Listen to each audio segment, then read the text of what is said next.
Autism spectrum disorder, ये नाम से लगभग लोग वाकिफ़ होंगे। जो लोग भी हमारा चैनल देखते हैं वो लगभग सारे लोग वाकिफ़ हैं इस नाम से, ऑटिज्म स्पेक्ट्रम डिजॉर्डर। शॉर्ट में इसको ऑटिज्म भी बोलते हैं हम लोग, ASD लिखा जाता है शॉर्ट फॉर्म में। तो सवाल ये है कि ऑटिज्म है क्या, आखिर ऑटिज्म क्या है, इसको समझना सबसे ज़्यादा ज़रूरी है। इसको अगर आपने समझ लिया, इसको विश्लेषण इसका पूरा समझ लिया, तो आपको समझ में आ जाएगा कि ये है क्या और इसको कितनी आसानी से क्योर किया जा सकता है। ये इसको क्योर करना बहुत आसान है, लेकिन उससे पहले समझना। जैसे सवाल हमारे एग्ज़ाम वगैरह में आता था, तो हमारे एक इंग्लिश के टीचर थे, पापा जी के मेरे दोस्त हैं, तो वो बोलते थे कि जैसे कुछ भी सवाल पूछे, जैसे हाउ ओल्ड आर यू या फिर वेयर डू यू लिव, तो बोलते थे कि सवाल को अच्छे से पढ़ोगे तो आधा जवाब सवाल में ही होता।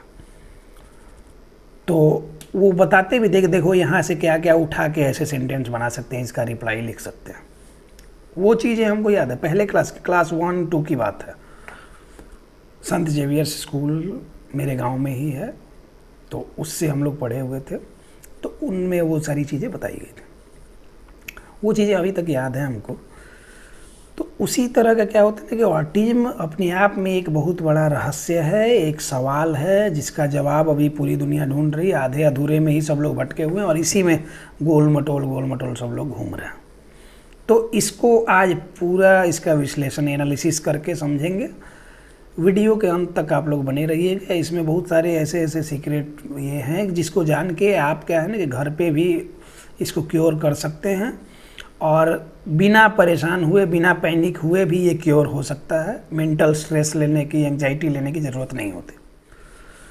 सबसे पहले हम बात करते हैं कि ऑटिज्म का मतलब क्या होता है। ऑटिज्म का मतलब, इसका शाब्दिक अगर अर्थ समझें तो इसका मतलब होता है स्वलीनता।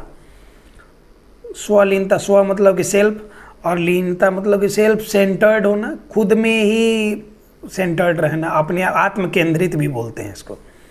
सेल्फ सेंटर्ड, आत्म केंद्रित या स्वलीनता भी बोला जाता है। तो इस शब्द का मतलब ये होता है कि अपने आप में जो लीन रहता हो। अपने आप में लीन रहने वाला अगर आप बात करें तो आध्यात्म में ऐसे लोग आपको मिलेंगे जो कि सही में तपस्वी हैं, योगी हैं। उन लोग क्या है कि अपने आप में ही लीन रहते हैं, दुनिया से कोई उनको मतलब रहता नहीं, अपने आप में भगवत भक्ति में वो लीन रहते हैं, भगवान की भक्ति में दिन रात भजन में लगे रहते हैं, अपने आप में वो लीन रहते हैं। सोशल इंटरेक्शन उनका काफ़ी कम होता है, लोगों से मिलना जुलना काफ़ी कम होता है, लोगों के बीच जाना काफ़ी कम होता है। आप गुफाओं में, कंदराओं में, बड़े बड़े जगहों में जब हम घूमने जाते हैं तो हम लोग तो फ़ोटो खींचने और सेल्फी लेने के लिए जाते हैं, वीडियो बनाने के लिए जाते हैं, रील बनाने के लिए जाते हैं। वहाँ आप देखें कि अंधेरी अंधेरी गुफा में जब आप टॉर्च के सहारे अगर जाते रहें देखने की गुफा में है क्या क्या, तो देखेंगे किसी कोने में कोई साधु जटा बढ़ाए हुए बैठे हुए हैं, कई सालों से तपस्या कर रहे हैं, पूरा शरीर उनका हड्डी का ढांचा हो गया है, सिर्फ सांस चल रही है, और उनके यहाँ हम आशीर्वाद लेने और उनका ये लेने जाते हैं। एक स्वलीनता वो भी है। अब क्या है कि अगर बच्चे को या फिर जिसमें भी ऑटिज्म है, वो एडल्ट भी हो सकता है, उसमें भी प्रॉब्लम रह जाती है, तो जिनमें भी ऑटिज्म का ये है, अगर उनको हमारी दुनिया जो है ये एक होता है कि गृहस्थ आश्रम जो है, वो तो हम बात कर रहे थे कि वो सन्यास की बात कर रहे थे, वो सन्यास का जो आश्रम होता है वो अलग होता है। गृहस्थ आश्रम एक सामाजिक परिवेश में जब जिनको रहना है, उसमें स्वलीनता क्या है कि एक तरह की प्रॉब्लम है, एक तरह की समस्या तो है, क्योंकि अपने आप में ही रहेगा तो यहाँ जज करने के लिए तो पूरी दुनिया पड़ी हुई है कि वो तो अपने में रहता है, अपने में खेलता है, अपने में ये रहता है। तो दुनिया के हिसाब से ये गलत है, समाज के हिसाब से बिल्कुल गड़बड़ है। लेकिन अगर कहा जाए कि सही में साधु बनना हो तो दुनिया ज़्यादा मतलब ना रहे उतना अच्छा है। ज़्यादा जाल जंजाल जो होता है, हम लोग सालों साल से प्लान करते रहते हैं, यहाँ जाएंगे, वहाँ जाएंगे, ये करेंगे, वो करेंगे, लेकिन सारी चीज़ों को अपने हिसाब से ज़िंदगी जिएंगे। ज़िंदगी ना मिलेगी, दोबारा फिल्म देख के लगेगा कि ऐसी ही ज़िंदगी जिएंगे जैसा वो अनप्लान्ड वो लोग ट्रिप पे निकल जाता है, दोस्त लोग सब। दिल चाहता है देख के लगेगा कि हम ऐसा ही करने, ये जवानी है दीवानी देख के आपको लगेगा कि ऐसा ज़िंदगी जिएंगे बिना फिक्र का जिएंगे। ये आपका हर किसी का मन करता है, हर कोई इस बात से रिलेट कर पाएगा। लेकिन होता क्या है कि लास्ट में यही समाज की मजबूरी, समाज क्या कहेगा, या फिर समाज के प्रति एक जो दायित्व हमारा होता है, जरूरी नहीं कि क्या कहेगा ये, एक दायित्व जो हमारा है, सामाजिक दायित्व, एक जो हमारा ये होता है कि पारिवारिक जो जिम्मेवारी है, एक जो नैतिक जिम्मेवारी है, एक सामाजिक जिम्मेवारी, ये सारी चीज़ों का वहन करने में क्या होता है कि हम अपनी इच्छाओं की तिलांजलि देते हैं, उसको छोड़ते हैं, ऐसा करते हैं। तो वही समाज में क्या है ना कि अगर स्वलीनता आप में है तो समझ लीजिए कि मतलब कि ऐसे ही फालतू के आप अपने से रहें, वही बात हुई स्वलीनता। अपने आप से मतलब है, दुनिया से मतलब, ना रिश्तेदारी से मतलब है, ना समाज से मतलब है, तो वो भी स्वलीनता हुई। अब समाज के हिसाब से ये प्रॉब्लम है। आप भी चाहते हैं कि हमारा बच्चा समाज से इंटरेक्ट करे, सोशल इंटरेक्शन इसी को ना बोलते हैं कि लोगों से घुले मिले। जैसे हम अपनी बात करें तो बचपन में क्या है कि बहुत ही इंट्रोवर्ट टाइप थे। स्कूल में भी था कि क्लास में अपना फर्स्ट आना ये शुरू से रहता था, लेकिन इंट्रोवर्ट टाइप ये चला 9th 10th तक, ऐसे ही चला। टीचर सवाल कोई पूछा, जवाब आता है, उठ गए, खड़े हो गए, जवाब तो दे दिए लेकिन कलेजा धक धक धक धक धक धक कर रहा है। मतलब कि वो क्या होता है ना कि इंट्रोवर्ट थे। पब्लिक के सामने जाने में, बाहर में, स्कूल में जाने में, लोगों के बीच में जाने में क्या होता था कि वहाँ बोली नहीं निकलती थी, बस अपना काम से गए चले आए। पढ़ाई के अलावा और किसी चीज़ में, ना किसी गेम में इंटरेस्ट लेना, ना किसी आर्ट एंड क्राफ्ट में इंटरेस्ट लेना, बोरिंग सा जिंदगी अभी के हिसाब से। अभी तो सारी चीज़ों में इंटरेस्ट लेते हैं, लेकिन उस टाइम नहीं करते थे। अब क्या है कि घर में है कि बहुत सारी चीज़ें बोलते थे, अगल बगल में बहुत सारी चीज़ें, दिन भर गाना गाते रहना, फिल्म की चर्चा करते रहना, ये सारी चीज़ें करते थे, खेलते भी थे, लेकिन वहाँ इंट्रोवर्ट थे। तो कहीं ना कहीं सोशल इंटरेक्शन की प्रॉब्लम मेरे में भी थी। अब उस सब चीज़ों पे काम किया गया क्योंकि हमको समझ है, जैसे जैसे स्टैंडर्ड बढ़ते गया उस सब चीज़ों से। कॉलेज में आए तो कॉलेज में देखा कि अचानक से गांव का परिवेश चेंज हुआ, अचानक से ये सारी चीज़ें दिखने लगी। मतलब यहाँ का ग्लैमर अलग दिख रहा है, यहाँ का ड्रेसिंग सेंस अलग हो गया है, यहाँ अलग एक तरह से मतलब पूरे तरह से वेल मेंटेन्ड ये में रहना है। ये सारी चीज़ें देखते देखते देखते देखते क्या होता है ना कि काफ़ी चीज़ें आप में बूस्ट करती हैं चीज़ें। समाज के हिसाब से आप भी चेंज होते हैं, और उस टाइम के मेरे ये में और इस टाइम के मेरे कैरेक्टर में, मेरे नेचर में काफ़ी चीज़ें चेंज हो गए। कॉन्फिडेंट हो गए, दुनिया भर के लोगों से इंटरेक्ट करते हैं। तो ये कैसे करते हैं? सोशल इंटरेक्शन इम्प्रूव किया हमने अपना, कम्युनिकेशन स्किल इम्प्रूव किया, पर्सनालिटी डेवलपमेंट हमने अपना किया। तो इन सब सारी चीज़ों से ये सारी चीज़ें डेवलप हुई। जब आप एक जगह पे कंसंट्रेटेड रहते हैं ना, सेल्फ सेंटर्ड होते हैं, तो जिस चीज़ में आप बेहतर हैं उसी चीज़ में आप बेहतर होते जाते हैं। लेकिन सारी चीज़ों को मैनेज करना ज़रूरी है, लाइफ का पार्ट है, सोशलाइजेशन का पार्ट है। सामाजिक प्राणी है तो समाज में सारी चीज़ें आपके ज़िंदगी में चलनी है, तो ये भी करना पड़ता है। अब क्या है कि बैलेंस बैठाना सारी चीज़ों में, ये आपका अपना काम है, ये आपकी अपनी समझदारी से हो सकता है। जैसा कि हम अभी कर लेते हैं, 3 क्लिनिक हैं, इनको मैनेज करना, ऑनलाइन का ये मैनेज करना। इसके अलावा अपनी पर्सनल लाइफ भी है। इसके अलावा हम दिन भर काम करते हैं, दिन भर फ्री रहते हैं क्योंकि अपना काम करते हैं। तो ये सारी चीज़ें हुई, ये सारी चीज़ें सोशल इंटरेक्शन इम्प्रूव करने की वजह से हुई, पर्सनैलिटी डेवलपमेंट करने की वजह से हुई। सेल्फ सेंटर्ड होते तो हो सकता है कि पढ़ाई में और जीनियस हो जाते, लेकिन ये कैमरे के सामने इतना कॉन्फिडेंट होकर नहीं बोल पाते, ये भी हो सकता था। इसी तरह के बच्चे होते हैं ये ऑटिज्म वाले बच्चे, जिनमें सोशल कम्युनिकेशन की प्रॉब्लम हुई। इसके अलावा social interaction, social talk, social smile होता है ना कि जैसे आप देखेंगे बहुत सारे सेलिब्रिटीज़ हैं जो कि पब्लिक में पूरी तरह से अपनी बातों को रखते हैं, पूरी तरह से कॉन्फिडेंट हैं।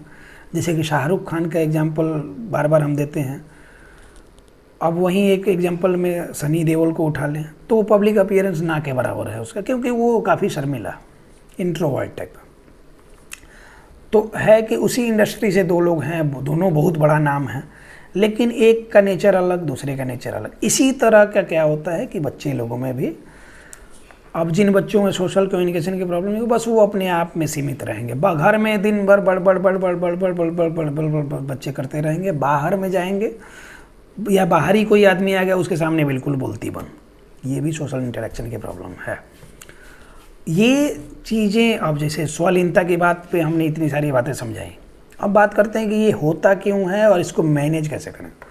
तो होता क्यों है इसके बारे में हमने बहुतेरों बार चर्चा किया है कि कोविड जैसे सिचुएशन के बाद, कोविड जैसे पीरियड के बाद सबसे ज़्यादा इस तरह के केसेस हमारे पास आए, और कोविड में जो बच्चे जन्मे हैं उनके साथ सबसे ज़्यादा ट्रेजेडी हुई। हुआ ये है कि जन्म के साथ 2-3 महीने के वो जब तक रहे तब तक कोविड का पीरियड आ गया, लगभग 2 साल तो पूरी तरह से बंद ही रहा सब कुछ, उनके लिए तो पूरी तरह से बंद रहा, कंप्लीट आइसोलेशन का ये रहा, क्योंकि वो बच्चे अभी दुनिया से, रियल वर्ल्ड से कनेक्ट करना पे, तब तक वो वर्चुअल वर्ल्ड से कनेक्ट कर दिए गए, मोबाइल में, टीवी में और कार्टून वगैरह में वो हो गए कनेक्टेड। तो उससे क्या हुआ कि रियल वर्ल्ड से उनका कनेक्शन ख़त्म हुआ, तो सोशल कम्युनिकेशन की जो प्रॉब्लम होती है वो उन बच्चों में आई। अब एक इमेजिनरी वर्ल्ड में जो बच्चा गया था, अब दिमाग में उसके दिन रात वही कार्टून कैरेक्टर चलते रहता है, वही आवाज़ें गूंजती रहती हैं, वही, तो अपने आप में वही। कई बार आप बच्चे को देखेंगे कैसे ऐसे करके अपना देखेगा हाथ को, ऐसे वैसे देख रहा है और अचानक से हंसना शुरू कर देगा। फिर कभी बैठा हुआ है कुछ सोच रहा है हंसना शुरू कर देगा। कुछ उस तरह के कार्टून कैरेक्टर जो उसका फेवरेट रहा होगा उस तरह वो बोलना शुरू कर देगा। ये सारी चीज़ें ये एक इमेजिनरी वर्ल्ड में जाने की वजह से आई हैं। बाहर में वो बच्चे लोग के ग्रुप में नहीं जाना चाहिए, क्योंकि वो क्या हुआ कि जब बच्चे लोग के साथ खेलने का समय था वो तो मोबाइल से खेला है, उसकी वजह से क्या हुई प्रॉब्लम कि अब वो नहीं जाना चाहता है। उसमें उसको ये लगता है, हेजिटेशन होती है, उन लोगों से डर भी लगता है, उन लोग से वो अलग अपने में खेलता रहता है, दूसरे को देख के या खेलते हुए एंजॉय करेगा, अपने नहीं जाके खेलना चाहे। इसी में क्या होता है कि कुछ समय जब हम किल कर देते हैं, समय निकाल देते हैं कि अच्छा इसके पिताजी देर से बोले थे तो ये भी थोड़ा देर से बोलेगा, जो बुजुर्ग लोग कहते हैं, तो इन सब में हम जो समय निकाल देते हैं उसके बाद क्या होता है कि जब साल 1.5 साल बीत जाता है, न्यूरोलॉजिकल एज जो बच्चे की है वो 6-7 महीने साल भर डिले जब हो गई, तो देखेंगे क्या है कि बच्चा अपने एज ग्रुप के बच्चे लोगों में जाना ही नहीं चाहेगा, वो अपने से छोटे बच्चों के साथ में खेलेगा।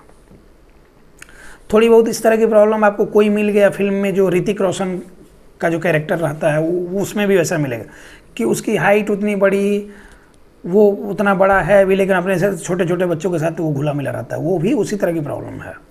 उसके बाद उसको जादू मिलता है जो कि फिल्मों में ही मिलता है, रियल लाइफ में नहीं मिलता। तो उसके बाद वो अभी वाला ऋतिक रोशन हैंडसम हंक हो जाता है, तो वो एक अलग इमेजिनरी कैरेक्टर।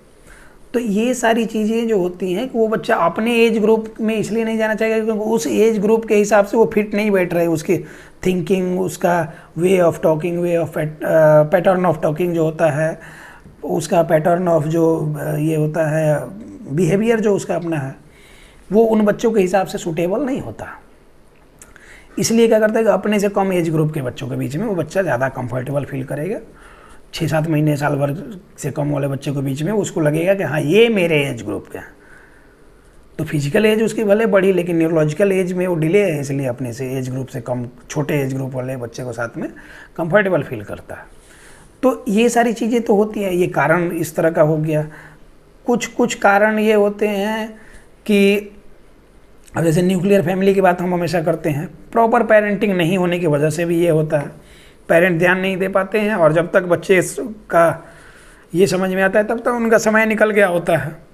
फिर अगर बच्चा वर्चुअल ऑटिज्म से क्लासिकल ऑटिज्म की तरफ बढ़ गया तो फिर वो ऑटिज्म स्पेक्ट्रम पे आ जाएगा, और फिर ग्रेडिंग कराते रहिए, और उसके बाद से mild to moderate to severe करते रहिए, और जांच कराइए, और इन्हीं डॉक्टर लोग के चक्कर में आप फंसे रहिए, फिर कुछ नहीं होना है आपका।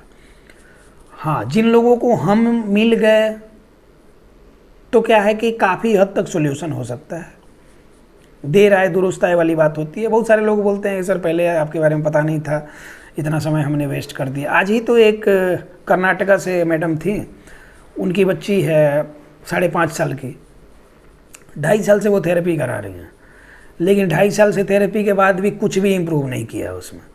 तो अब क्या थेरेपी चल रहा है क्या नहीं चल रहा वो भगवान जाने। बोलती हैं कि वो लोग मतलब कि सेंटर में अंदर बुला लेते हैं, उसके बाद किसी को एंटर नहीं करने देते हैं, उसके बाद वो छोड़ देते हैं। तो इस तरह की चीज़ों से भी आपको बच के रहना हो। तो ऑटिज्म बढ़ाने में इन लोग का भी काफ़ी योगदान है। आप लोगों को लगता है कि सोल्यूशन के लिए आप जाते हैं, ये काफ़ी हद तक बढ़ा भी सकते हैं। क्या कर रहे हैं नहीं कर रहे हैं कौन जानता है।